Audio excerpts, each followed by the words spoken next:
Too excited, the light wasn't even on. Okay, what's up everyone, FFHS back again with another video. My camera isn't even. Recording a couple of shorts now, I can't get it back to the normal frame. This just came in, and this is the pump kit that I've been talking about in a few videos, so let's get it unboxed. I'm not going to show the unboxing footage because that's just boring. I'll show you what comes in the contents though. Foregrip purchase, foregrip, Allen key. Spring purchase, 5.5 kilogram spring, and an optional extra strength catch spring, which is going to be needed. I have our little 3D printed mount with pump grip arms, hardware, more hardware, metal catch with a catch spring on it, but that's already very strong, so I'm not going to swap it out. This is not a blaster, as you can tell. I'm going to be installing it on this blaster right here, but before we do any of that, there is some mods that we need to do to this, but actually not, to the barrel. The barrel has two little nubs right there, and same thing on the other side. We need to sand those off so the pump grip slides on here. It already can, but it stops. It needs to go further. So let's modify our barrel before we do anything else. So guys, 10 minutes of extreme friction between plastic and sandpaper. We finally have this little nub removed, so the pump grip can slide smoothly along the entire barrel extent. Now, let's open up the Retaliator. The last time this Retaliator will be top prime. Yeah, metal. Sounds freaking awesome.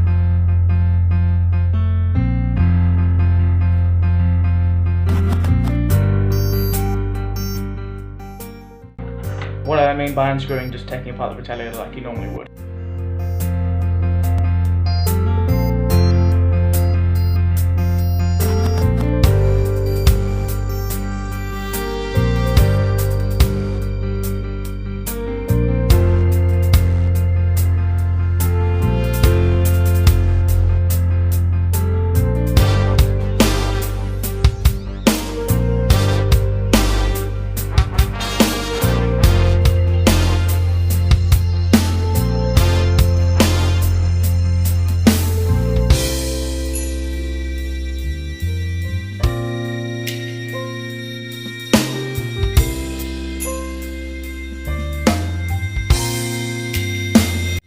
These two is what you can call the slide for now. This bit is equivalent to that bit on the slide that pushes into the bolt thread. These into the bolt thread. Now, I probably should have done this before that function bolt slid out and just done it like that. But I forgot what these things are called. This bit, the one with the, not this bit, not the nut looking bit, that goes into the bolt thread.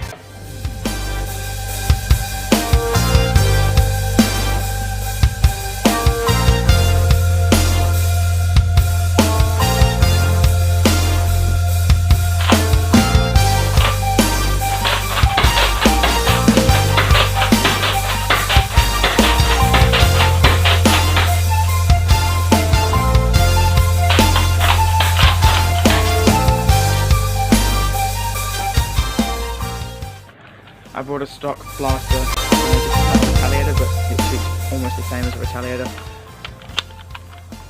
Let's just give this for comparisons, just fire it around.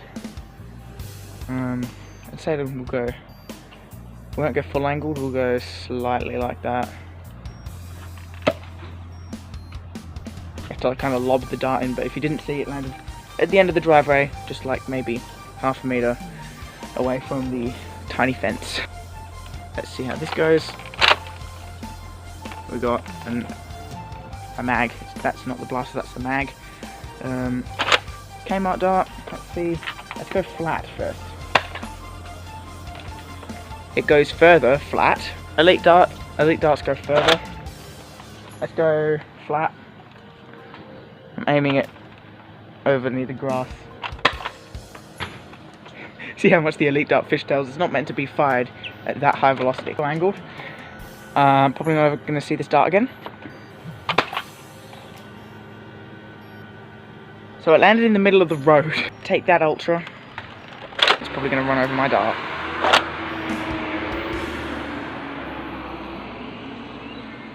I didn't even see the dart. Let's go angled with a Kmart dart. Yeah, see, it hit the tree, which is a bit awkward. Hey guys, this is my super cool Retaliator, which is now pump action. Oh yeah, way faster than wrecking the stupid top slide. What was that? As you saw by the outdoor footage that was recorded a couple of days ago, and by the Tacticool B-Roll before that, this blaster is now, well, pump action. I bought other mods in those 2 days that I stopped recording this video, and I've had a couple of problems that I will mention later in the video. This isn't a review of these parts. Obviously, it's a mod installation and then how this blaster performs after I've installed those mods. I went to an Earth War yesterday and conveniently there was a chronograph there to use and this blaster shoots 80 feet per second. But I did use this as my battle primary to kind of test it out, test it out before I filmed the main video. And it barely survived through the day. So now I'm going to be talking about the problems that I've had with this mod, and none of which are actually problems with the pump kit or any of the parts themselves. It's actually probably me, human error. First off, those little brass fittings that are essential to put the bolt in the priming arms. Yeah, the bolts had cracked. I applied too much pressure, the bolts had cracked, so I had to hot glue this little piece on. Now, it is great, it primes just like normal. So yeah, little minor issue right there. Next is the pressure between the metal catch and the plastic plunger head. It'll act like it's in slam fire mode, even though your finger isn't even on the trigger. And then as soon as it hit the forward position, it'll fire. That's what happened to me. Every single stroke, it happened. It was weird. And then I opened it up and there was a bunch of plastic residue. Ew, gross. Just the pressure of the plastic plunger head pushing up against the metal catch with obviously the harder spring. If you don't want that to happen, buy a metal plunger head. They are available, I do believe. But you're going to have to do some more in-depth modding, like getting rid of that cap on the end of the plunger tube. Not for this video. I've added this top slide. I hacksawed off the bottom bit, like this bottom bit isn't here anymore. I've added the Blaster Tech sticker there. Did both sides black, as well as these little bits here. Added a X-Shot sight on top. This is not meant to fit end strike rails, it's meant to fit X-Shot rails, but it squeezes on there and it's very tight for that purpose. You know, doesn't really need to be super tight. Can't even really see through it, it just looks freaking sick. Radar stock at the back, you've seen this in many different videos. Nothing new there. Mag is just a 10 round mag with a holster, well, a mag holster on the bottom of it because it looks cool. Foregrip is just the standard worker grip, like the average one. And because it's attached to Picatinny, it is very solid, so you can prime it without having to worry about it falling off like an end strike dash. I definitely have a positive opinion on this entire kit. It cost me $70 if you want to purchase one. I'll leave a link in the description. That's just for the pump kit though. If you want to purchase these different parts, the different internal parts, you'll have to look on websites and see which prices is better. Because some people price their products better. Blaster Tech isn't exactly the best. I got it because they're Aussie. You might live somewhere else, so you might purchase from Worker or something. Rambling. I definitely do recommend purchasing this kit if you want to, you know, ramp up your Retaliators. Anyway, since I put this blaster through its paces, it's great. It's a good blaster. I'm still going to be using it for wars. And also, that war that I went to was hosted by the amazing people at Ministry of Foam. Go and subscribe to their channel down there, first link. Anyway guys, that is the end of this video. If you did enjoy, I did put a lot of time and effort into this video. Make sure to hit that like button, it really does show your support, and hit that subscribe button. We're at 400 subscribers. Finally, oh yes. The 400 subscriber special. This is just a late video that I spent a week making. No, I'm not even joking, I spent a week making this video. But yes, 400 subscriber celebration video coming soon, and I will let you guys choose what you want to see for that video. Thank you so much for watching, and as always, stay tactical.